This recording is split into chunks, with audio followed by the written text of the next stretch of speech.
آج سے ہم آغاز کر رہے ہیں گرو رجنیش اوشو کی کتاب نروان کا دروازہ، جس کے مترجم محمد اقبال رندھاوا صاحب ہیں۔ باب نمبر 1، میں ایک برباد کرنے والا ہوں۔ پہلا سوال، میں نے حال ہی میں جاگتے میں دکھائی دینے والی خوابوں کو بصیرت کے مترادف لیا ہے۔ محبت اور شہرت سے بھی زیادہ بامزہ، کیا آپ جاگتے میں دکھائی دینے والے خوابوں پر کوئی تبصرہ کریں گے؟ یہ سوال پریم پنکج کی طرف سے ہے۔ جاگتے میں خواب دیکھنا بھی اسی طرح اچھا ہے جہاں تک کہ محبت اور شہرت کا تعلق ہے۔ وہ سب خوابوں کی دنیا کا حصہ ہیں۔ تم جتنا چاہو خواب دیکھ سکتے ہو۔ محبت ایک خواب ہے اور اسی طرح شہرت بھی۔ یہ خواب دیکھنے کے خلاف نہیں ہے۔ دراصل جب خواب رک جاتے ہیں تو وہ غائب ہو جاتے ہیں۔ وہ ایک ہی حجم میں موجود ہوتے ہیں، یعنی خواب کے حجم میں۔ مگر تم بصیرت کے بارے میں خواب نہیں دیکھ سکتے۔ بصیرت تو صرف خواب کے غائب ہو جانے پر ہی ممکن ہے۔ بصیرت خواب کی معدومیت ہے، چاہے وہ دن میں ہو یا رات میں، جاگتے میں ہو یا سوتے میں۔ اس سے کوئی فرق نہیں پڑتا۔ بصیرت کا مطلب ہے کہ اب تمہارا شعور کلی طور پر بیدار ہے۔ شعوری بیداری میں خواب اپنا وجود برقرار نہیں رکھ سکتا۔ خواب دیکھنا تاریکی کی مانند ہے۔ یہ صرف تبھی ہوتا ہے جب روشنی نہ ہو۔ جب روشنی ہوتی ہے تو سادہ سی بات ہے کہ تاریکی اپنے کو برقرار نہیں رکھ سکتی۔ خواب موجود ہے کیونکہ زندگی تاریک، دھندلی اور ہولناک ہے۔ خواب متبادل کے طور پر موجود ہے کیونکہ ہمارے پاس حقیقی خوشی نہیں ہے۔ چنانچہ ہم خواب دیکھتے ہیں کیونکہ ہمارے پاس زندگی میں کچھ بھی حقیقی نہیں ہے، چنانچہ ہم خواب دیکھتے ہیں۔ بصورت دیگر ہم اس خالی پن کو برداشت کرنے کے قابل کیسے ہو سکتے ہیں جو کہ ہم ہیں؟ ہم اپنی ہستی کو برداشت کرنے کے قابل کیسے ہو سکتے ہیں؟ یہ سراسر ناقابل برداشت ہوتا ہے۔ خواب اسے قابل برداشت بناتے ہیں۔ خواب ہماری مدد کرتے ہیں۔ وہ ہمیں کہتے ہیں، ٹھہرو، آج معاملات ٹھیک نہیں جا رہے ہیں، فکر مند ہونے کی کوئی ضرورت نہیں، کل سب کچھ ٹھیک ہو جائے گا۔ ہر چیز کو ٹھیک ہونا ہی ہے، ہم کوشش کریں گے۔ ہو سکتا ہے ہم نے ابھی تک پورے طور پر کافی کوشش نہ کی ہو سکتا ہے ہم نے صحیح سمت میں کام ہی نہ کیا ہو سکتا ہے قسمت ہمارے ساتھ نہ ہو، خدا ہمارے خلاف تھا، لیکن یہ ہمیشہ کے لیے نہیں ہو سکتا۔ اور خدا تو بڑا رحیم و کریم اور ہمدرد ہے۔ دنیا کے تمام مذاہب یہی کہتے ہیں کہ خدا بہت ہی رحیم و کریم و ہمدرد ہے۔ یہ ایک امید ہے۔ مسلمان تسلسل سے خدا رحمان و رحیم ہے کا ورد کرتے ہیں۔ ہمدرد، رحم دل، کیوں؟ وہ یہ الفاظ بار بار کس لیے دہراتے ہیں؟ ہر بار جب وہ لفظ خدا منہ سے نکالتے ہیں تو ساتھ رحمان و رحیم بھی دہراتے ہیں۔ کیوں؟ اگر وہ رحم دل نہ ہو تو ہمارے خواب اور امید اپنا وجود کیسے برقرار رکھ پائیں گے؟ اس کو ہمارے خوابوں کو برقرار رکھنے کے لیے رحم دل ہونا ہی ہوگا، کیونکہ ہماری امیدوں کا دار و مدار ہی اس کی رحم دلی اور اس کی رحمت اور رحیمیت پر منحصر ہے۔ کل معاملات ٹھیک ہو جائیں گے، ہاں کل وہ ٹھیک ہونے جا رہے ہیں۔ جاگتے میں خواب دیکھنا بھی اسی طرح اچھا ہے جہاں تک کہ محبت اور شہرت کا تعلق ہے، جہاں تک کہ سبکدوش ہونے والی توانائیوں کا تعلق ہے۔ کیونکہ سبکدوش ہونے سے ہم خواب میں چلے جاتے ہیں۔ دنیا خواب کا ایک مظہر ہے، یہی مراد ہے اس سے، جیسے ہندو مایا یعنی فریب نظر کہتے ہیں۔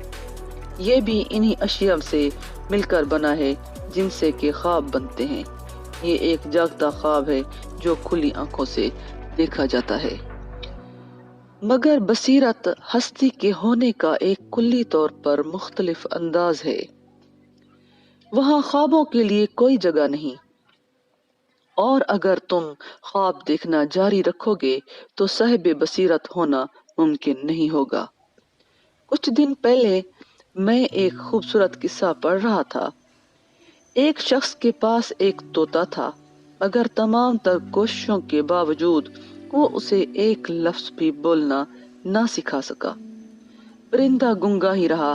اس شخص نے اس بات کا ذکر ایک دن ایک بزرگ کلیسائی عورت جو کہ اس سے ملنے آئی تھی اس سے کیا۔ اس نے دلچسپی ظاہر کرتے ہوئے کہا، میرے پاس بھی ایک طوطا ہے جو بول نہیں سکتا۔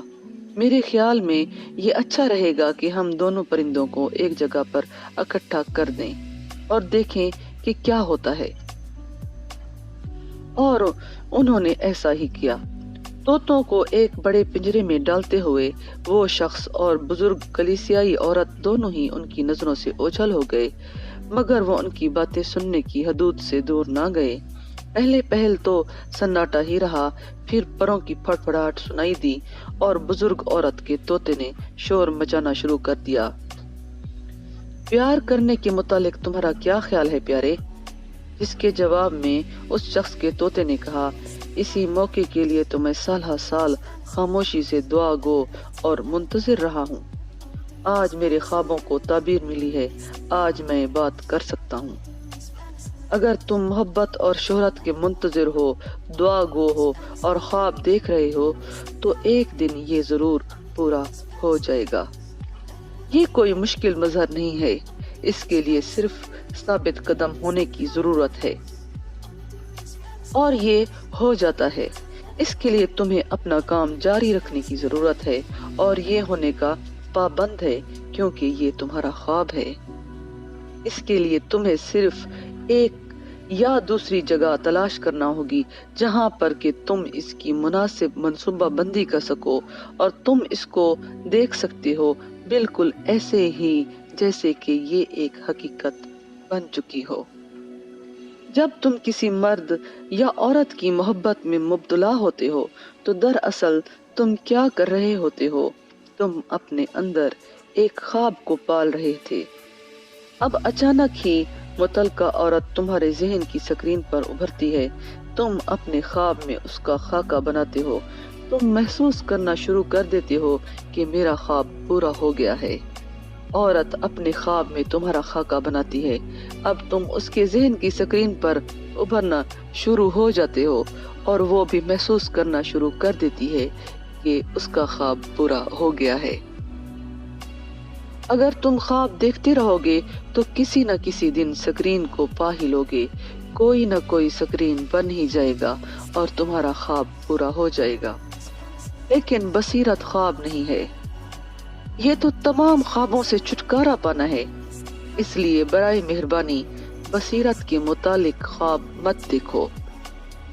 محبت خوابوں کے ذریعے ممکن ہے، حقیقت میں یہ صرف خوابوں کے ذریعے ہی ممکن ہے۔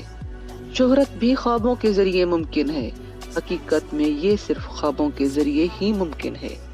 یہ صرف خواب دیکھنے والوں کے ساتھ ہی ہوتا ہے، لیکن بصیرت خوابوں کے ذریعے ممکن نہیں ہے۔ خوابوں کی بنیادی ہستی ہی اس کو ناممکن بنا دے گی۔ اس کا خواب دیکھنے پر تم اس کو کھو دو گے، اس کا انتظار کرنے پر تم اس کو کھو دو گے، اس کی امید کرنے پر تم اس کو کھو دو گے۔ تو اب تمہیں کیا کرنا چاہیے؟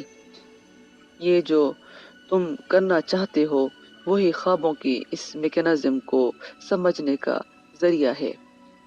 تم بصیرت کو ایک طرف رکھ سکتے ہو، یہ تمہارا کام نہیں ہے۔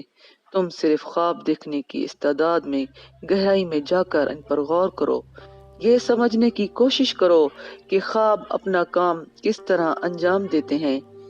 وہی بنیادی سوجھ بوجھ ہی ان کی سراہت کرے گی۔ اس سراہت میں خواب دیکھنے کا عمل رک جائے گا، غائب ہو جائے گا۔ جو خواب نہیں ہوتا تو بصیرت ہوتی ہے۔ جب خواب نہیں ہوتا تو بصیرت ہوتی ہے. تم بصیرت کے متعلق بھول جاتے ہو، حتیٰ کہ تم اس کے بارے میں سوچتے بھی نہیں ہو.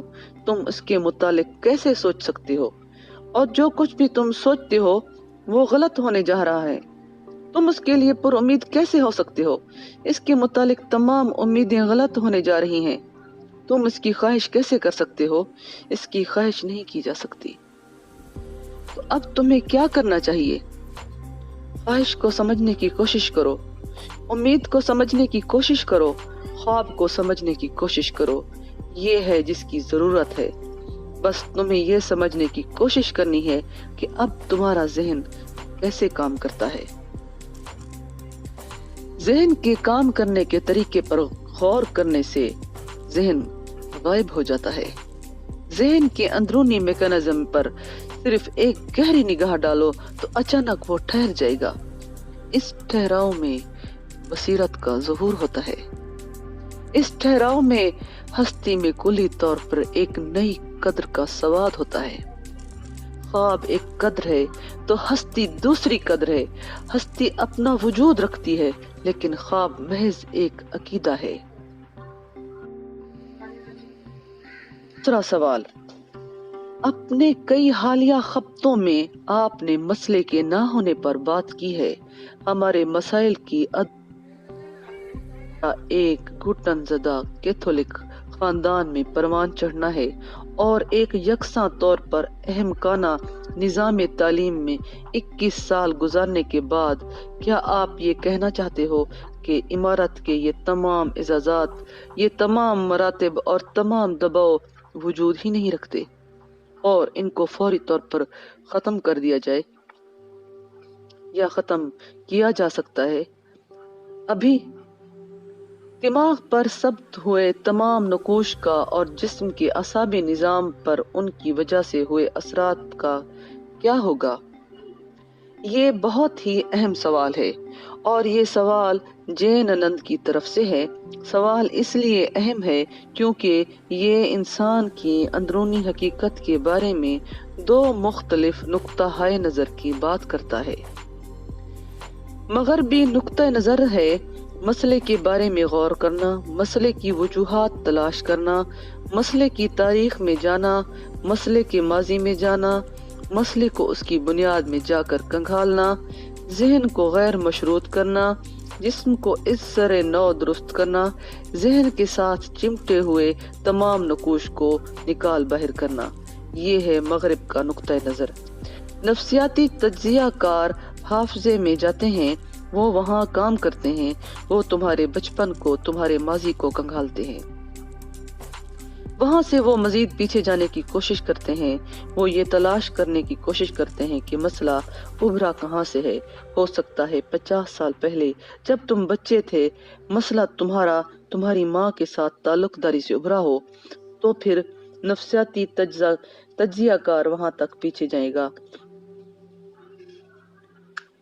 50 سالہ تاریخ یہ ایک بہت ہی لمبا اور سست رفتار ماجرا ہے. اس پر بھی یہ کچھ زیادہ مددگار نہیں کیونکہ یہاں پر تو لاکھوں مسائل ہیں. یہ محض ایک مسئلے کا سوال نہیں ہے. تم ایک مسئلے کی تاریخ کو کنگھال سکتے ہو. تم اپنی خود نوشت کو کنگھال کر اس میں سے وجوہات تلاش کر سکتے ہو. ہو سکتا ہے تم ایک مسئلے کو نکال بہر کرو. یہ محض ایک مسئلے کا سوال نہیں ہے. تم ایک مسئلے کی تاریخ کو کنگھال سکتے ہو. تم اپنی خود نوشت کو کنگھال کر اس میں سے وجوہات تلاش کر سکتے ہو. ہو سکتا ہے تم ایک مسئلے کو نکال باہر کرو، مگر یہاں تو لاکھوں مسائل ہیں. اگر تم ہر مسئلے کو کنگھالنا شروع کرو تو اپنی ایک زندگی کے مسائل کو حل کرنے کے لیے تمہیں لاکھوں زندگیوں کی ضرورت پڑے گی. مجھے اس کو دہرانے دو، ایک زندگی کے مسائل کے حل کے لیے تمہیں بار بار پیدا ہونا ہوگا، لاکھوں بار. یہ تقریباً ناقابل عمل ہے. یہ نہیں کیا جا سکتا. اور وہ تمام لاکھوں زندگیاں جن میں تم اسی ایک زندگی کے مسائل کو حل کرنے میں لگے رہو گے تو وہ زندگیاں اپنے خود کے مسائل پیدا کر لیں گی اور یوں یہ سلسلہ آگے ہی آگے چلتا جائے گا. تم مسائل کی دلدل میں زیادہ سے زیادہ دھستے چلے جاؤ گے. یہ نہایت مضحکہ خیز ہے.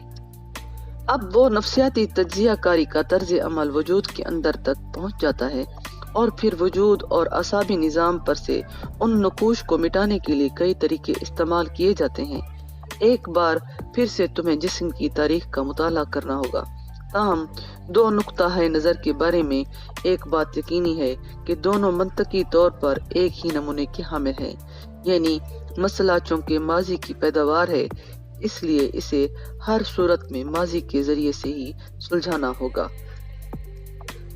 انسانی ذہن ہمیشہ سے ہی دو ناممکن کاموں کو کرنے کی کوشش میں ہے، ایک ماضی کی اصلاح کرنا جو کہ کسی صورت بھی نہیں کی جا سکتی۔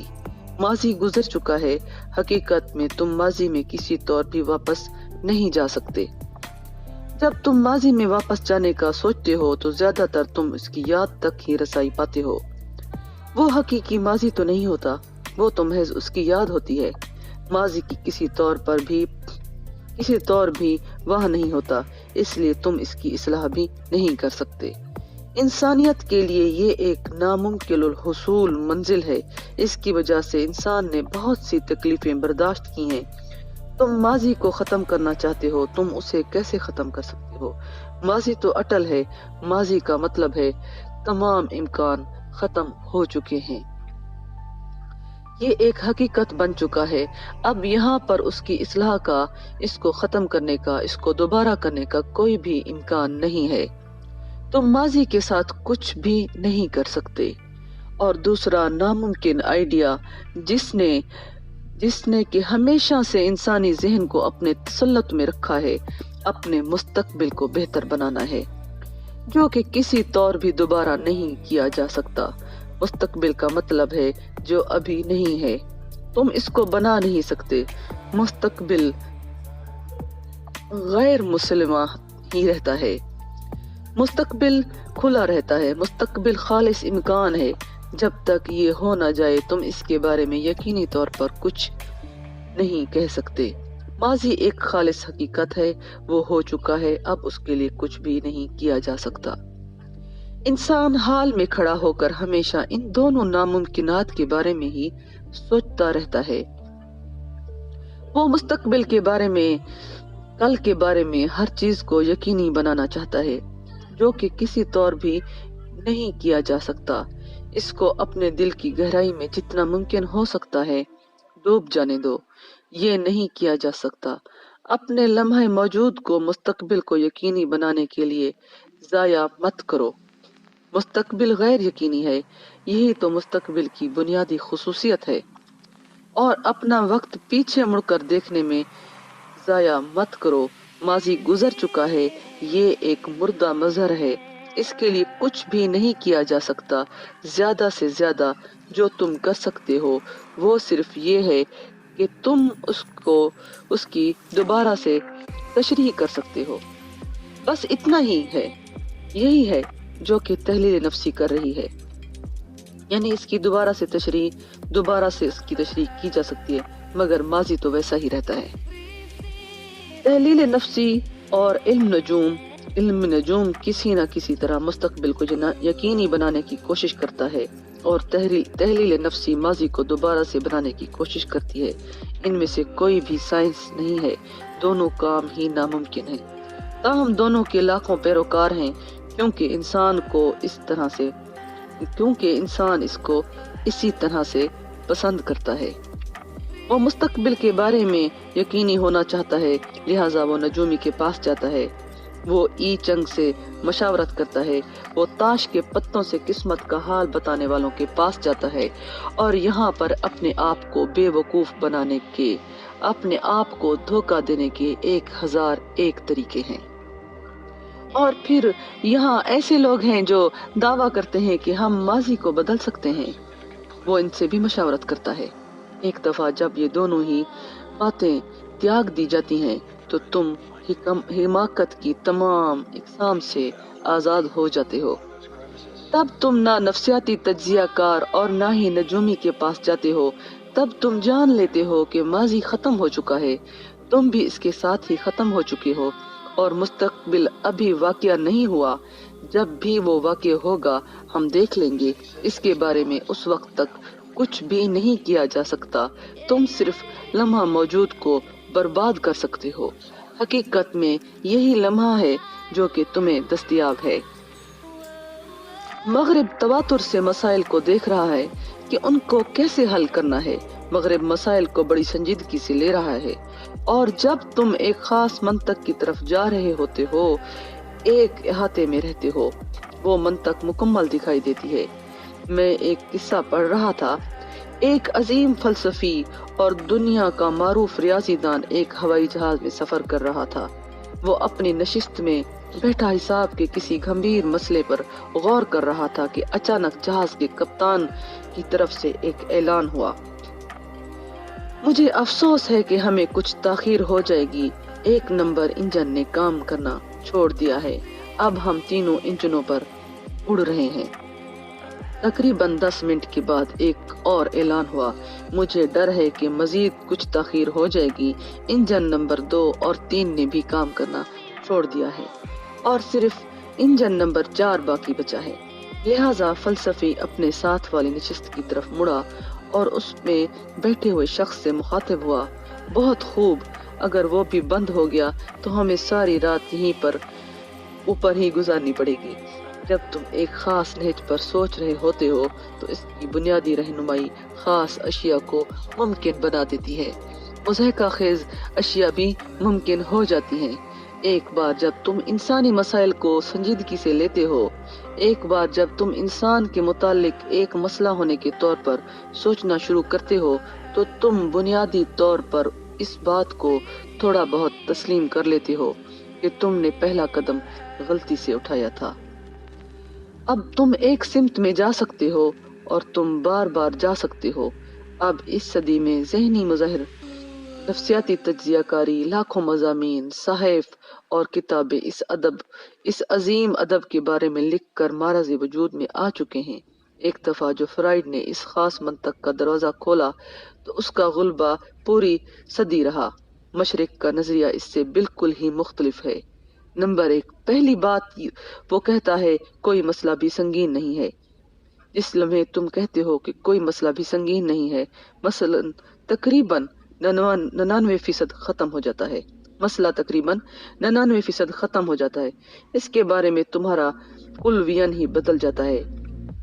دوسری بات، نمبر 2، جو مشرق کہتا ہے مسئلہ وہاں اس لیے ہے کہ تم نے اس کو اپنی شناخت بنا رکھا ہے۔ اس کا ماضی کے ساتھ کوئی لین دین نہیں، نہ ہی اس کی تاریخ کے ساتھ کوئی واسطہ ہے۔ تم اس کے ساتھ شناخت کیے جاتے ہو، یہی اصل بات ہے، اور تمام مسائل کو حل کرنے کی کلید بھی یہی ہے۔ مثال کے طور پر تم ایک غصیلے شخص ہو، اگر ایک ماہر نفسیات کے پاس جاؤ گے، وہ کہے گا ماضی میں جاؤ، یہ غصہ کیسے ابھرتا ہے، کون سے حالات میں یہ تمہارے ذہن پر زیادہ تر اثر انداز اور نقش ہوتا ہے۔ ہمیں وہ تمام نقوش صاف کرنے ہوں گے، ہمیں ان کو ختم کرنا ہوگا، ہمیں تمہارے ماضی کو مکمل طور پر صاف کرنا ہوگا۔ اگر تم ایک مشرقی صوفی کے پاس جاؤ گے، وہ کہے گا تم سمجھتے ہو کہ تم غصے میں ہو، تم اپنی شناخت غصے کے ساتھ محسوس کرتے ہو۔ یہ ہے وہ مقام جہاں پر اشیاء غلط ہونے جا رہی ہیں۔ یہ ہے وہ مقام جہاں پر اشیاء غلط ہونے جا رہی ہیں۔ اگلی بار جب تمہیں غصہ آئے، تم صرف اس کو دیکھو، تم صرف اس کا مشاہدہ کرو۔ تم غصے کے ساتھ اپنی شناخت مت بناؤ، مت کہو میں غصہ ہوں، مت کہو کہ میں غصے میں ہوں۔ اس کو میں اسی طرح دیکھتے رہو جیسے یہ سب ٹی وی پر ہو رہا ہے۔ اپنے آپ کو ایسے ہی دیکھو جیسے تم کسی اور کو دیکھ رہے ہو۔ تم خالص شعور ہو۔ جب غصے کا بادل تمہارا گھیراؤ کرے، صرف اسے دیکھو اور چوکس رہو کہ وہ تمہاری شناخت نہ بن پائے۔ سارا کام یہی ہے کہ مسئلے کی شناخت بننے سے کیوں کر بچنا ہے۔ ایک بار تم نے یہ جان لیا تو پھر وہاں اتنے زیادہ مسائل کا سوال ہی نہیں رہے گا، کیونکہ یہی کلید تمام تالوں کو کھول دے گی۔ ایسا ہی غصے کے ساتھ ہے، ایسا ہی لالچ کے ساتھ ہے، ایسا ہی جنس سیکس کے ساتھ ہے، ایسا ہی اس سب کے ساتھ ہے جو اس کے علاوہ ہے، جو کہ ذہن کرنے کے قابل ہے۔ مشرق کہتا ہے صرف بے شناخت رہو۔ یاد رکھو یہ مراد ہے گرو جیف کی جب وہ کہتا ہے خود کو یاد کرنا، یاد رکھو تم ایک شاہد ہو، ہوشیار رہو، یہی ہے وہ جو بدھ کہتے ہیں، چوکس رہو کہ بادل پاس سے گزر رہا ہے، ہو سکتا ہے بادل ماضی سے آ رہا ہو، تاہم یہ بے معنی ہے، لازماً اس کا کوئی خاص ماضی ہوگا، یہ ایسے ہی نیلے آسمان سے نہیں نکل سکتا، یہ واقعات کے ایک خاص سلسلے کا تسلسل ہوگا، مگر یہ غیر مناسب ہے، اس کے بارے فکر مندی کیوں؟ ابھی اسی لمحے تم اس سے الگ ہو سکتے ہو، تم اپنے آپ کو کاٹ کر اس سے دور کر سکتے ہو، یہ پل ابھی توڑا جا سکتا ہے، اور یہ صرف ابھی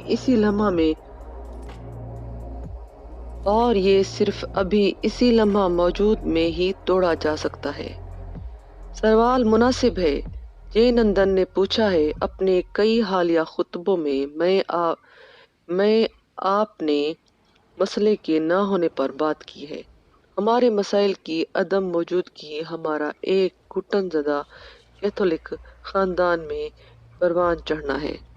سوال نمبر 2 کا جواب ابھی جاری ہے، اس سے آگے بڑھیں گے انشاءاللہ۔